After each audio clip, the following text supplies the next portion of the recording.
Welcome to Channel 17, the Town of Colonie Government Channel.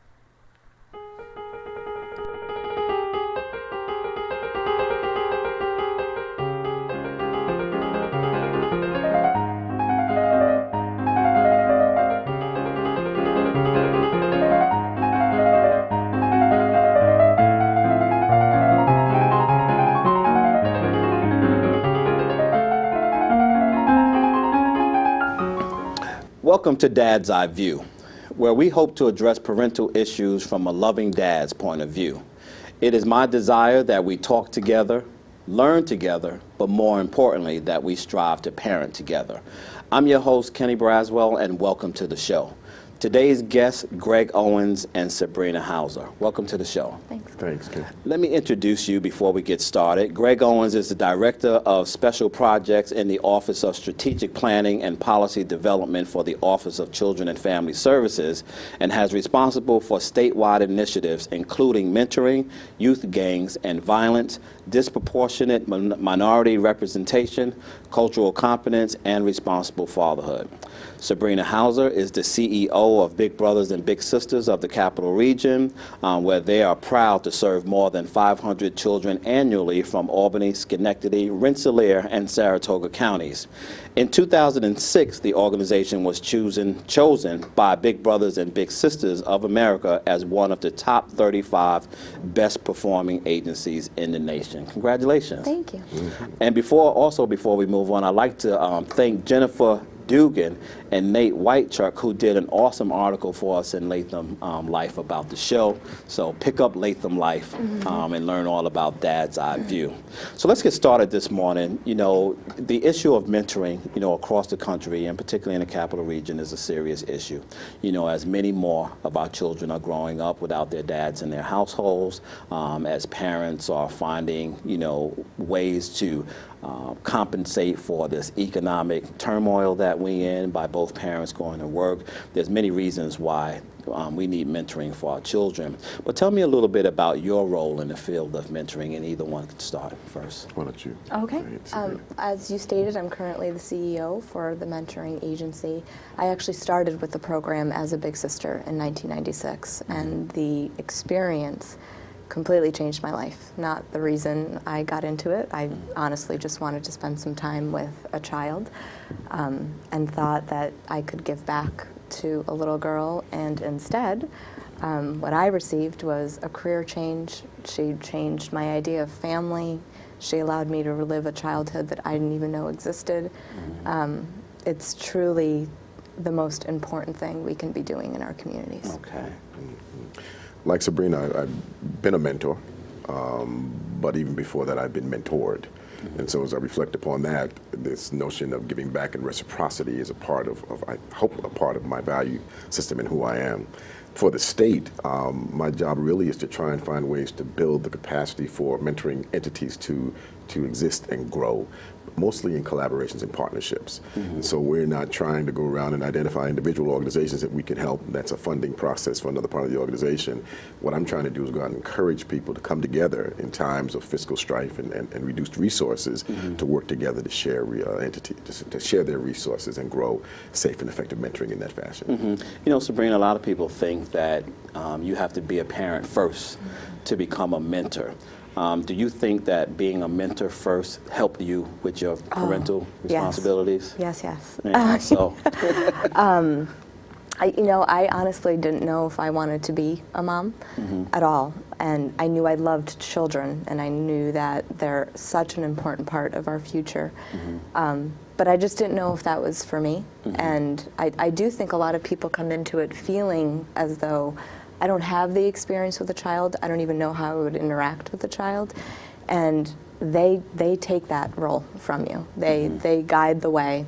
They let you know what they want to do, what they don't want to do, what activities they enjoy. And like I said, I'm now a mom of a 2-year-old, and I give that credit to my little sister of she opened up a world to me that I didn't know existed until I was with her.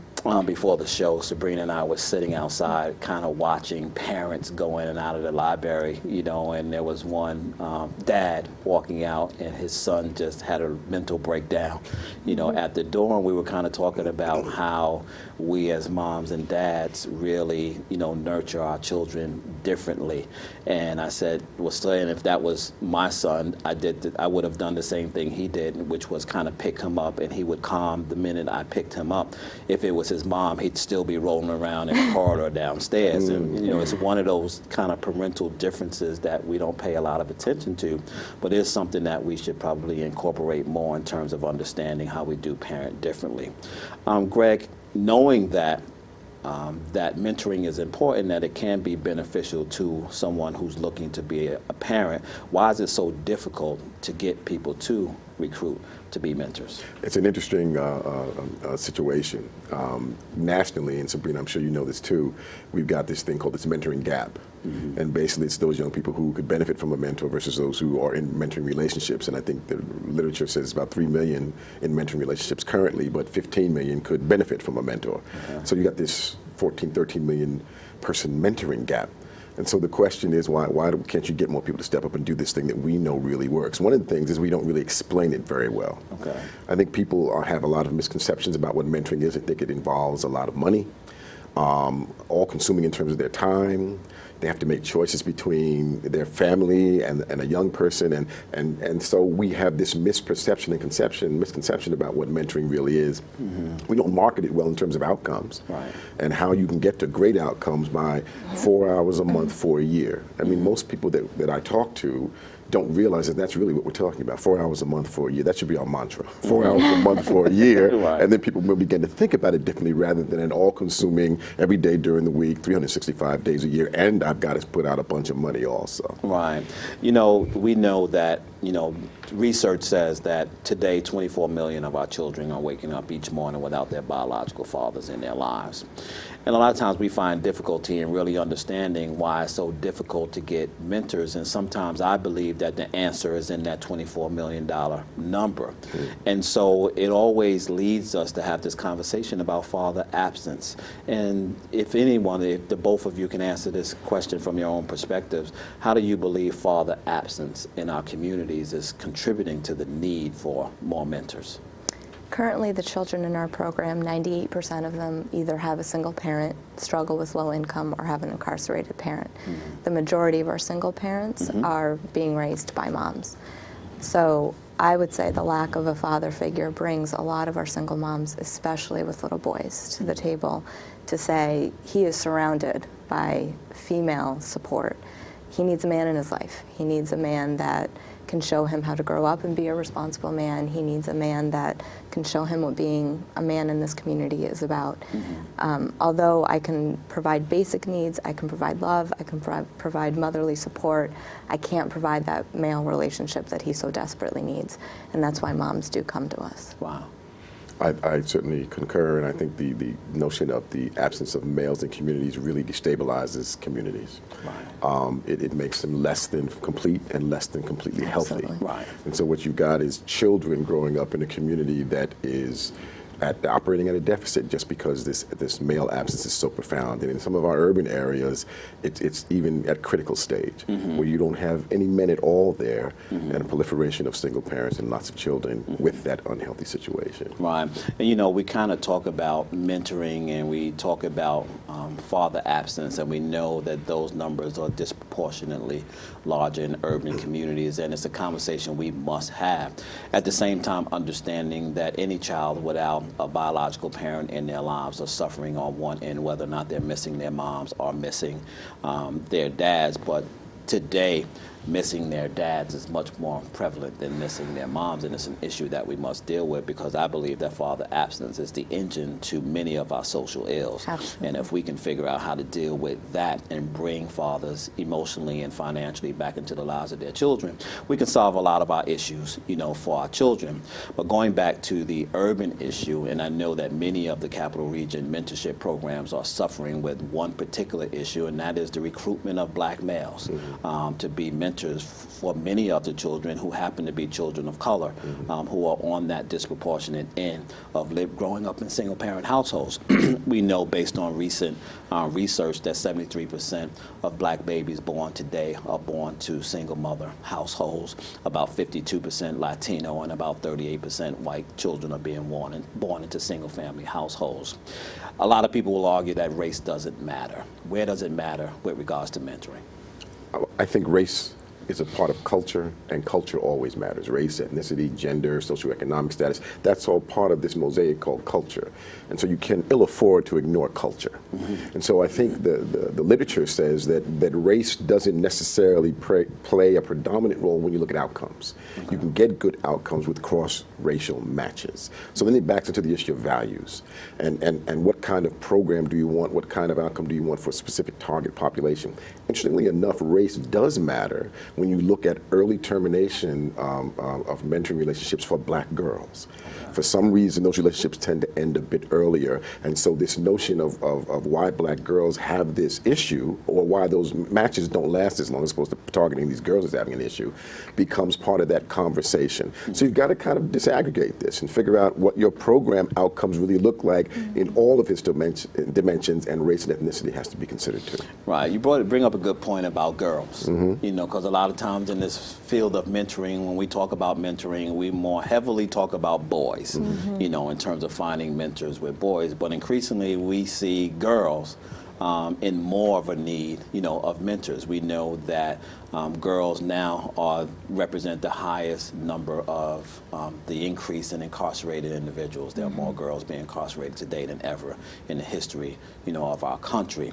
And so now that we know that, and now that we know we must be able to focus on both boys and girls, is there a difference in mentoring for either or the other? I don't know if there's as much of a difference.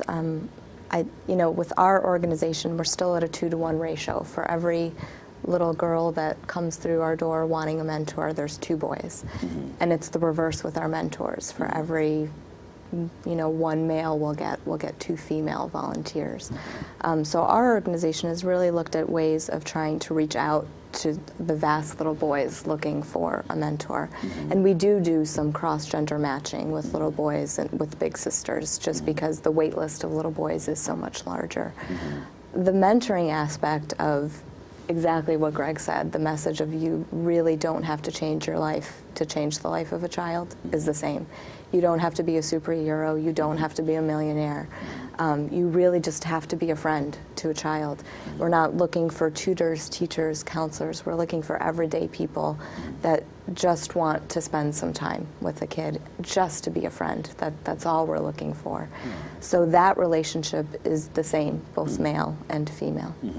But you know, it is kind of the societal thing where we do look at boys and girls much differently. Particularly when it comes to issues, you know, and I take as an example, you know, teen pregnancy. You know, all of the money and all of the attention goes to teenage girls who are becoming pregnant, but none of the attention goes to the boys who are at the other end of that spectrum. So it seems like even our field of work, when we're dealing with mentors, fall under that same gender issue. Agree? Absolutely, and I think what you have is a translation of that into how we deal with men in many of our systems of care and custody in general. I mean, you look at the history of child welfare and how men were perceived if they were not really married and a part of that family. They were not really connected in terms of our systems view. As a matter of fact, they were seen as being a problem. And you could lose some benefits if the man was caught in the house, even though that man was a contributor. So our public policy about this has really gotten in the way of doing some good work. And I think it relates to what we need to do about looking at men differently in this regard with recruiting mentors. We have to show that we value as much as we do any other member of the family. And particularly, in Michigan did a real nice webinar on recruitment of black men as mentors, to show that, first of all, you can do this because it doesn't take rocket science or special abilities and skills, as you've indicated, Sabrina. And also, what this thing really is all about is real critical. Because, again, we bring our mythology to it. People are time poor, and there are other circumstances that keep us from stepping up. You know, a lot of times we do, with regards to mentoring, tend to kind of circle around urban children. You know, and we know in the capital region that we have a lot of rural areas, too. What's different about the two of those? I would say that in rural areas, it's just more difficult to get to services. So those children have a completely different challenge against them. In urban areas, everything is around you. You know, services are around you, but so are people, and so is crime, and so is, you know, the support systems. Whereas in rural areas, it's more difficult for our mentors to get to them unless they also live in that community. But it's just much harder for them to be able to reach out and gather services that might be at fingertips for people in urban settings. You know, I was this morning, as I was coming in and preparing for the show, you know, I was reminded by my wife of the poll that came out some time ago that described Colonie as one of the safest towns, you know, in America. You know, so knowing that that is our audience, sometimes it's very difficult to have a conversation about what's taking place outside of this town. But what should people in an area like a Colonie know about mentoring, and how could someone in an area like Colonie contribute to providing mentors for programs in areas that are in desperate need of mentors? Go right ahead. You and I were speaking this morning about how diverse Colonie is, and yes, it is an extremely wonderful, community-centered neighborhood, but there is diversity, and there is poverty, and there are people struggling to make ends meet, so you can truly help right in your own local community. If you're willing to travel 5-10 minutes outside of that circle to help a child in downtown Albany, mentoring outcomes are, we don't just intuitively know mentoring works. It's everywhere, but the evaluations and outcomes that come out of these relationships change communities, not just the life of a child and not just the life of that mentor. Truly, the ripple effect is these are people that are going to grow up and be your neighbors. These are the kids that are going to grow up and be your employees, your coworkers, at times your employer. So don't you want to give that child a fighting chance in an area simply by what they were born into is allowing them to struggle. Just give them that fighting chance of 4 hours a month can really change how this child is going to grow up. I think the other thing to add to what Sabrina has said is this notion of a particular child needing a mentor more than another one. I think all young people can benefit, all people in general. There's lots of workplace mentoring going on. And there's research on how that helps you move up in the organization. But every child, our children, will benefit from people who mentor them and show them the things that they can do in addition to the way that we parent. So I think every child can benefit from a mentor, and I think Colonie needs to understand that it's not the special needs children, it's not juvenile delinquent children, it's not, every child can benefit from having a mentor. And the notion of community service, that you move from the one-to-one or the group mentoring piece to enhancing a community when you do mentoring the right way, is a profound thing. Right. If for a moment we could switch gears, because I want to give opportunity to talk about the Capital Region Mentor Partnership.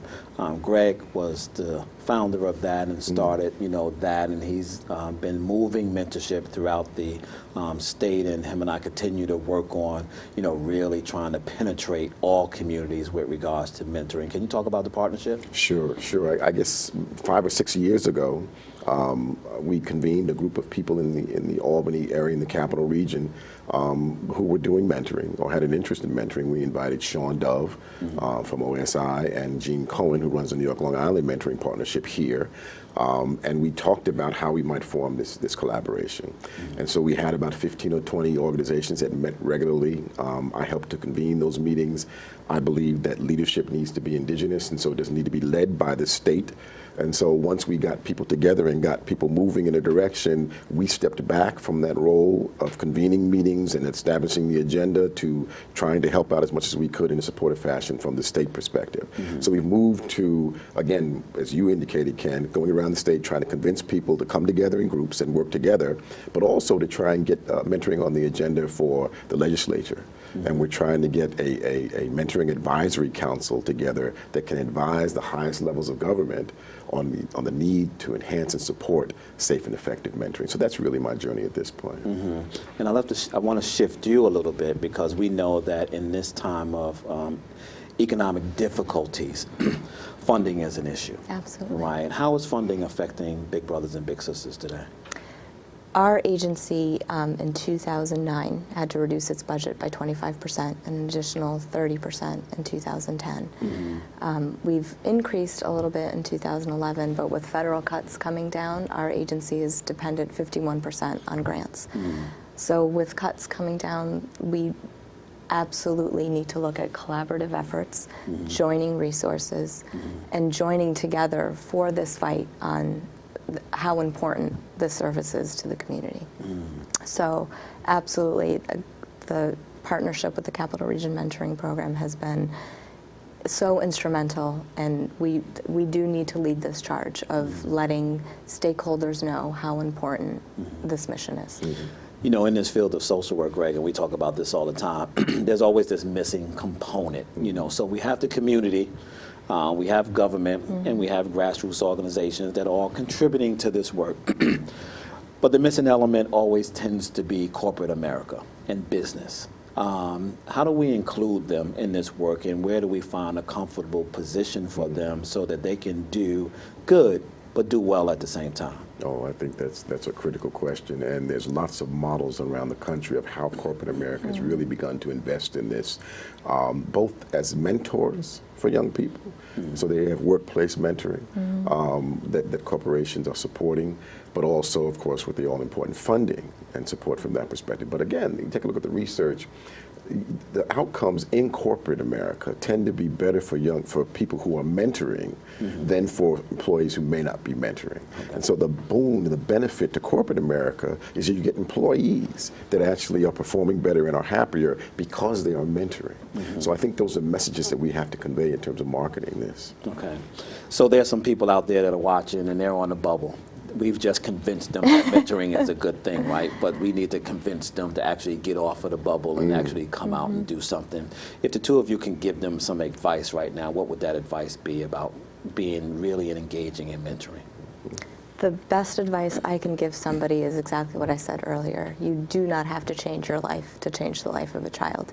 The greatest thing I ever did with my little sister, and the thing she enjoyed the most, was we would go grocery shopping, get something to make for dinner that night, and cook together.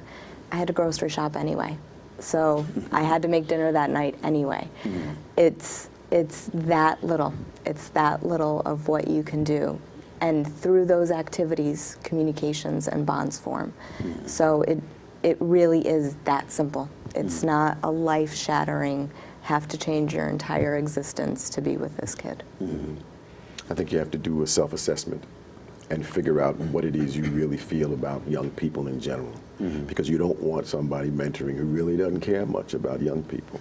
That's called a mismatch. So you really have to take a look at yourself and figure out what you really feel about these young folks out here today. And then, as Sabrina said, there's no special, talent that you need, except to commit to the time and commit to the commitment that you make. Because you've got to find mentors who are willing to stay with it. If you mentor 3 months or less, you actually have negative outcomes for these young people because it's another broken trust. So you've got to commit to 4 hours a month for the year to get to the kind of outcomes that's research driven. So I would ask somebody to really begin to take a look at what they do on a regular, natural basis. I mean, when we go to church, or our religious celebrations, if you will, every weekend, that's an hour or two that you could be sitting with a young person in your congregation and spending a bit of time. That's mentoring.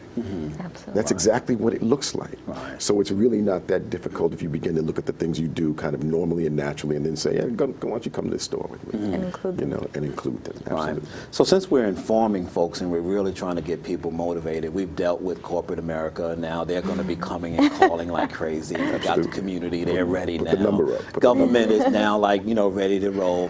And so then there's our faith-based institutions that are peppered throughout our community, doing great work in their own, aspects and in the work that they do within their four walls. How can they contribute to this, particularly those who are in, the spirit of helping community and doing more? How can they do more?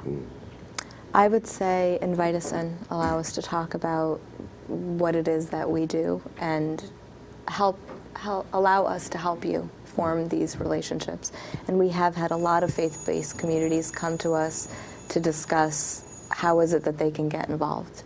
And just allowing that door to open so that we can come and speak at a congregation to say, this is all it takes. This is all you need to do, and if you're interested, we'd be happy to help. Okay. Absolutely. And there are models out there. As you know, Macedonia has the mentoring program, partnering with Siena College. Partnering with the college is a possibility, partnering with another church. But I think, first of all, again, beginning to understand what this thing really is, and then asking the congregation as part of their commitment to doing their work from their religious perspective, this is what is required. There's no religion that doesn't require this. Right. That's right. So that's part of what is expected in most religions that I'm aware of. So make it a part of that practice, and I think we'll get them to the table. And I think the other piece is, what kind of mentoring can you do? Because you spoke earlier about people being really kind of apprehensive about getting into mentoring because they feel like they have to spend each and every waking moment of their lives with this kid, taking them to school, buying them school clothes, all the things that we kind of think about when we're biological parents. And that's not the case all the time. There's also group mentoring. What does group mentoring look like? Go right ahead.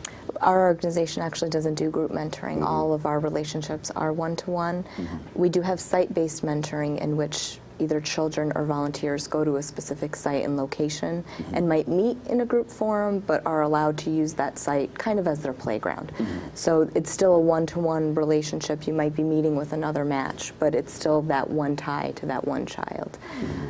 But we do offer different kinds of mentoring. So there's the community-based mentoring that people typically think of when they think of Big Brothers, Big Sisters. And that's where you would go to a child's home, pick them up, do things out in the community that you both enjoy, and then drop that child back off. We do have workplace mentoring. We have some corporations that allow their employees work release time, and children are either bused to that corporation and they meet right on site, or the employee is allowed to leave and go to a partnering school and have lunch or breakfast with the child. So there are different ways to get involved. So it's really just talking to us and talking to your corporation. That avenue of workplace mentoring has opened the doors to busy professionals who feel that they don't have the time to mentor because they have to go home to their own families. But it allows them to be able to do it during the workday. Okay. We have a couple of minutes before we end this. Contact information, how can one get involved with Big Brothers and Big Sisters? Log right onto our website, www.bbbscr.org. Say that a little slower. Absolutely, sorry. www.bbbscr.org. Greg, if someone wanted to get involved in the partnership, your contact information? Actually, I tend to turn things over to Trish and the colleagues at the partnership. But if they want to contact me at the state, at the Office of Children and Family Services, go to that website, www.ocfs.state.ny.us. Go right to the link we have for mentoring, and they can contact me there, and I'll be happy to funnel that information. Thank you both so much. Thank you, Ken. Thank you. For being on Dad's Eye View. This is our first episode, and we hope to come back many, many more times to bring you much more information from a loving dad's point of view. If you want more information on our organization, Fathers Incorporated, feel free to contact us at www.fathersincorporated.com. Until next time, take care.